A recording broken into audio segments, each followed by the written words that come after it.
Viešpaties išpirkėja. Viešpaties išpirkėja sugrįš ir amžino džiaugsmo vainukuoti įžengs į Zioną. Juos lydės džiaugsmas ir linksmybė. Liūdesys ir aimanos pasitrauks. Izaijo knyga 35 skyrius 10 eilutė ir 51 skyrius 11 eilutė. Kokia svarbi eilutė, juk Izaijas ją savo knygoje pakartojo net 2 kartus. Čia kalbama apie Dievo tautos išlaisvinimą.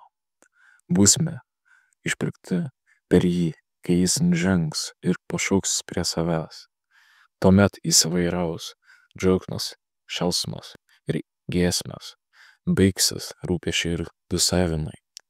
Vos galime tai įsivaizduoti, tačiau kokia našta nukris nuo mūsų pečių, koks akmuo nusiris nuo širdies. Negalime apleisti savo vilties, jis tikrai nužengs. Kai Izraelio tautai blogai sekėsi Egipte, Dievas atsiuntė Mozę ir taip išlaisvino savo tautą.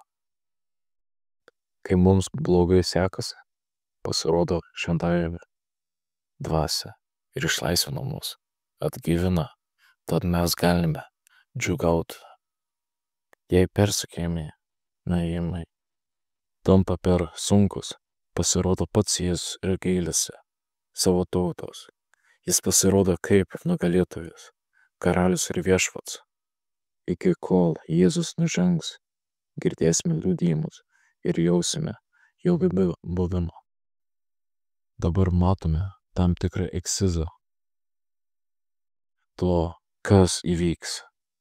Mūsų išvadavimas nėra 100%, tačiau jau dabar galime pajusti tų gailybės poskonį. Diena buvo nelengva, tačiau dabar jau vakaras.